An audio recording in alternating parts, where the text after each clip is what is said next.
Bonjour à toutes et à tous, bienvenue sur la chaîne de Mahe la Guerre. Donc on continue au Vietnam. Alors là je suis à Da Nang, donc au centre, là où il y a eu les inondations il n'y a pas longtemps. Et en fait je suis venue voir un endroit dans les montagnes, ça s'appelle le pont en or, le Golden Bridge. Et moi je pensais que c'était juste parce qu'en fait ils ont construit un pont et il y a deux énormes mains qui soutiennent ce pont et on marche sur le pont en fait. Mais je savais pas que j'allais me retrouver dans un parc d'attractions en fait. Parce que moi, en fait, je fais le voyage vraiment à l'aventure.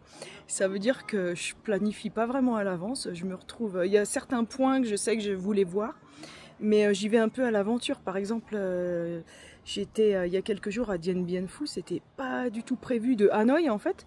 Déjà, Hanoï, je devais venir ici à Da Nang avant d'aller à Hanoï. Puis il y a eu justement les intempéries et tout. Puis je m'étais dit, bah, il n'y avait pas les vols au bon moment et tout ça. Je savais pas ce qu'il en était avec les intempéries, le temps. Du coup, j'ai dit, bon, bah, je vais à Hanoï direct. Et ensuite, de Hanoï, je pensais venir ici. Et puis, pareil, je tombe sur le nom Dien Bien Phu. Je dis, bon, bah, je vais aller là-bas. Parce que c'était un point clé quand même historique important. Et puis j'ai vu plein de villages et tout là-bas, enfin, c'était vraiment, vraiment super. Et c'était vraiment en dehors des grandes villes, donc une petite ville, ça n'a rien à voir, c'est pas du tout la même vibration. Et aussi, bah, j'ai pu rencontrer une personne avec qui là, je suis encore en contact, qui est guide, et elle m'a emmenée dans plusieurs villages, et ouais, c'était vraiment... Je vais mettre des photos quand même, il faudra que je publie quelques photos. Et là, du coup, alors je suis au Golden Bridge, donc le pont doré, dans les montagnes, autour de Da Nang. Bon, bah, il y a des nuages, alors on voit pas... Alors, attendez, je vais... Voilà. Il y a, en fait, j'arrive, je fais, mais c'est quoi ces constructions? C'est comme un parc, il y a un parc d'attractions, il y a des maisons, des châteaux comme en France, ils sont encore en train de construire, ça fait vraiment château bah, Disney en fait. Et je fais, mais c'est quoi cet endroit et tout, c'est tout kitsch et tout. Et c'est de la reproduction en fait, mais il y a quand même une pagode, et c'est ça que je voulais montrer, avec des dragons, et là il y a un Bouddha, alors est-ce qu'on le voit? Un Bouddha gigantesque. Alors le Golden Bridge, je ne vais pas le filmer parce qu'il y a beaucoup trop de monde. Il y a beaucoup de touristes. Ça c'est ouais, pagode, voilà. Et j'ai pas le droit de filmer aussi à l'intérieur du Bouddha. C'est là où il y a enfin l'hôtel et tout ça. Toujours des dragons. Et alors la vue, eh ben, belle plante. Il fait un peu plus frais ici parce qu'on est à 1500 mètres. Ça c'est une entrée-sortie en fait de la pagode. Et puis bah, la vue, voilà, on est très haut mais il y a des nuages. Tout à l'heure j'ai eu un petit éclairci. J'ai dit au dragon là, faut souffler fort pour enlever le vent. J'ai demandé au dragon. Alors on voit, pour enlever les nuages, on voit un petit peu, mais voilà, ça bouge hein, quand on est en montagne. Alors ce que je voulais parler, il y a un point en particulier en fait. C'était comme je fais tout un peu à l'arrache, mais enfin j'ai planifié mais un petit peu quoi. J'ai rencontré, enfin l'autre fois j'ai pris un taxi, puis la personne elle me dit ouais j'ai une agence, j'organise des voyages et tout, enfin des voyages, des déplacements, et puis il y a une autre personne, des fois on rencontre un guide on rencontre un autre, comme ceux que j'avais rencontrés pour aller à Nha Trang et tout, c'était génial parce que j'avais fait une tournée donc en moto en fait avec eux. Donc moi derrière, hein, c'est pas moi qui conduis. Et en fait, ce que je remarque, mais quelque chose vraiment au Vietnam, c'est la réactivité. Mais c'est incroyable, il y a jamais de problème, il y a que des solutions. C'est réactif, c'est rapide. Ce matin, alors la personne, je lui dis ouais, en fait, je suis arrivée hier soir, j'étais trop fatiguée pour planifier ce que j'allais faire aujourd'hui et tout. Je me disais bon bah on verra.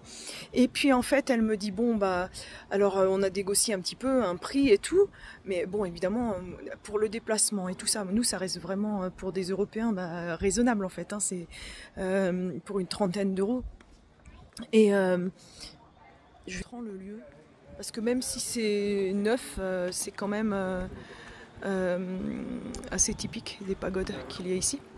Mais voilà, en fait, oui, au Vietnam, ce que je disais, c'était la réactivité des gens. C'est incroyable, en fait. Voilà, encore des dragons. c'est toujours en fait en train de... C'est comme s'ils cherchent toujours à créer d'accord des activités pour eux aussi, pour gagner leur vie. Hein. C'est un gagne-pain d'essayer d'organiser par exemple des tours et tout ça. Mais il y a toujours des solutions. On a l'impression, voilà, je reviens sur moi, on a l'impression en fait que, voilà, je dis là je voudrais voir ça. Ah ok, j'organise, on va appeler quelqu'un et tout, je sais pas comment ils trouvent la personne. Dans 1 heure, c'est bon, on vient de chercher. Mais ça se fait à l'heure près en fait. Mais jamais j'ai vu ça en fait en Europe. Aux États-Unis, c'est assez rapide quand on organise quelque chose. Mais alors ici, on va organiser. Moi, je prends les billets d'avion tout pour voyager dans le pays. Sinon, c'est genre 20 heures de bus pour traverser. Et du coup, voilà, je dis là j'ai besoin d'un vol pour aller à tel endroit. En plus, c'est pas très cher en fait. Et du coup. C'est vraiment facile en fait. Là je veux aller là, ok, un vol, quelqu'un et tout. On va à une agence, je dis là je voudrais faire ça demain, tac, et hop c'est organisé. C'est vraiment, on a l'impression que on arrive, il y a plein de monde pour tout en fait. D'accord, ils sont nombreux dans le pays, mais ça fait pas tout. En France aussi par exemple, on est nombreux, on est 70 millions, ici c'est 100 millions. Donc, c'est l'attitude en fait. Je parlais avec des gens hier qui venaient du Canada, que j'ai rencontrés dans l'avion. Ils venaient du Canada, ils disaient mais ici c'est incroyable en fait, on nous organise tout. Enfin, il y a aucun souci, aucun problème. Waouh, on a l'impression en fait qu'on passe une porte et qu'on va, on sait pas où. C'est génial. Alors on va descendre à côté du dragon. Et même s'ils ont tout fait que c'est kitsch et artificiel, mais quand même la pagode, il y a vraiment quelqu'un quand même qui surveille parce qu'ils vont vraiment prier et tout. Donc même celle-ci c'est une vraie pagode. Au début je me disais ça va être un truc artificiel et en fait non. Mais voilà, enfin le point de cette petite vidéo c'était ça. Je voulais vraiment parler de la réactivité. C'est action, réaction. C'est penser, on pense un truc, on fait ça, tac, ça se met en place. C'est phénoménal. Ah oui, pour venir ici, on prend un funiculaire. Ça dure une demi-heure, on passe dans les montagnes, on voit tout de haut. Et mais voilà, ouais. C'est quelque chose qui me surprend en fait dans le pays. Vraiment, je trouve qu'on a... C'est comme si dans nos pays, en fait, en Occident, on est toujours en train de planifier à l'avance, et ça, et qu'est-ce que ça va faire, et la conséquence de ça, mais oui, et puis là, en fait, ici, ils vont pas tellement analyser, c'est à l'instinct, tout est à l'instinct, en fait, c'est, mais là, ça, tu peux faire ça, et en même temps, ça, on a l'impression que leur cerveau, il réfléchit, il analyse beaucoup plus vite, et il voit tout, en fait, toute la ligne, beaucoup plus rapidement. Nous, on dit, ouais, mais il y a ça, c'est comme en mathématiques, en fait, moi, le temps que je calcule, ici, non, ils ont déjà calculé toute la ligne, ils sont à 3 longueurs d'avance en fait.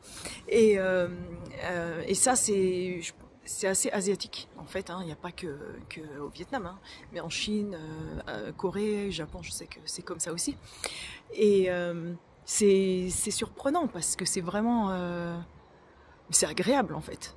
On arrive, voilà, là on a besoin, je sais pas, de faire même si c'est créer une entreprise et tout. Par contre, il y a des personnes qui disaient, ouais, quand on crée une entreprise, ils ont toujours la solution. Mais alors, des fois, ça correspond pas à ce que toi, tu as besoin. Si on a besoin de faire un produit spécifique, voilà, ils disaient, oui, ils te disent oui. Et puis, en fait, arrivé là, c'est pas ce qui correspond. Donc, il a dit, ouais, il faut toujours négocier, vraiment expliquer. C'est un Français qui m'expliquait ça sur Ho Chi Minh. Mais voilà, c'est intéressant, je trouve, le mode de fonctionnement, le mode d'analyse, de penser, de faire en fait. Et surtout cette réactivité, mais c'est... Je sais pas, il y a eu des inondations et tout, ici ils disent ouais mais maintenant c'est bon, tout est nettoyé et tout. Ils sont pas, c'est dans la résilience, ils sont pas restés sur cette amertume de dire il y a eu des inondations, comment on va faire et tout. Là il y a un endroit où je voulais voir, ils ont dit on peut pas y aller parce qu'il y a encore les éboulements, la route c'est pas ouvert. C'est comme si c'est presque naturel, il se passe ça, voilà, on fait avec. Et puis après ça va s'arranger. Alors qu'il n'y a pas de rancœur, quoi. Ils vont vraiment avec le temps, ils vont avec le flot en fait. On suit la rivière. C'est comme ça, il y a un rocher là, ok. Et voilà. Et ça, je trouve ça vraiment incroyable. Et c'est vraiment des leçons de vie, en fait. Et il y a moins de... Je les sens moins dans le stress.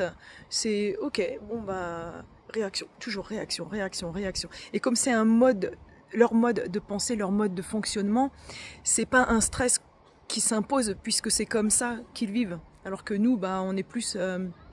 comment on va faire, et puis ça, et analyser, tac, tac, tac, et c'est déjà lourd, rien que la pensée. Alors, mais je pense qu'ils pensent peut-être moins aux conséquences, dans le sens, ils vivent beaucoup plus dans l'instant présent. Et il y a moins de peur. En fait, il n'y a pas de peur. On agit sans peur. On verra ce qui se passe. C'est vraiment comme ça, en fait. Pas de peur. Et je dis pas que tout le monde est à 100% comme ça, mais en général, hein, c'est vraiment ce que je ressens. Et ce que j'ai pu observer, et puis, vivre, en fait. Et aussi, il y a beaucoup de... Ils vivent vraiment au jour le jour parce que, par exemple, comme les gens qui font les guides, ils savent pas, en fait, qui ils vont rencontrer. Ils nous accostent des fois dans la rue, ils disent « Oh, là, demain, j'organise ça, si tu veux, et tout. » Puis, suivant si ça nous tente, oui, on dit oui, on n'accepte pas, mais ils vivent beaucoup au jour le jour aussi. Beaucoup dans l'instant présent, en fait. Et dans la réactivité. Et je vois, en fait, comment ils observent les choses, et ils ont l'œil très, très, très vif. C'est là, je vois bien comment ils observent, parce que l'autre fois, je sais plus ce qu'il y avait eu, mais je l'aime, moi, un peu, ce truc-là. C'est-à-dire qu'ils, je sais pas, par exemple, on va oublier quelque chose, des fois, on va s'en rendre compte, mais dans les secondes qui viennent, mais eux, ils ont déjà calculé que, le sac, il est sous la chaise, et étaient prêts à l'oublier, quoi. C'est comme s'ils avaient une longueur d'avance sur l'anticipation. Il y a une façon d'anticiper, c'est un mode de fonctionnement qui est comme ça, en fait, mais très intéressant, donc je voulais le partager. Et je vais arrêter la vidéo ici, je vais remonter juste et passer cette porte.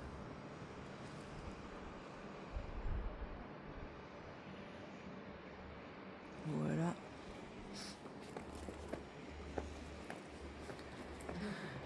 Ah, les dragons, on est vraiment au pays des dragons. D'ailleurs, à Da Nang, alors il y a un pont, un grand pont, et il y a un dragon tout le long du pont. Et le dragon, il crache du feu. Ils lui font cracher du feu. Mais c'est que je crois que c'est que 2 fois par semaine et à 21h. Donc je sais pas si j'aurai l'occasion de le voir, mais en tout cas j'irai voir le pont. Alors les animaux ici, ils sont toujours comme ça. C'est paisible, c'est relax. Tout va bien. Oh, un gong.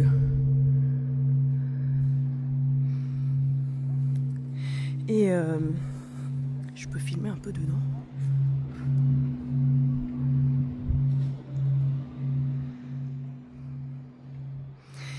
Ouais, que ça soit les poulets, les chiens, enfin les poules qui sont dehors et tout, je les vois relax. Les chats aussi. Donc on a l'impression d'être, je sais pas, tout est paisible en fait. Tout est zen. Voilà, je dis pas que c'est la vie zen à 100% pour tout le monde, mais au niveau des animaux, tu dis, ah mais il y a des chiens aussi là-bas, attendez, je vais vous montrer.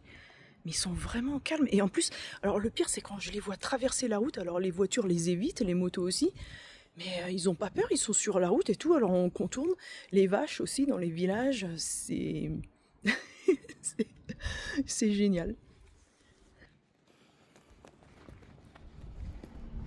Je vous assure, ils sont pas morts, hein. Ils dorment, ils n'ont pas peur, ils font confiance. Il y en a un qui est parti. C'est l'heure de la sieste. Ah, il a entendu un bruit là-bas. Et il dort à point fermé. Hein.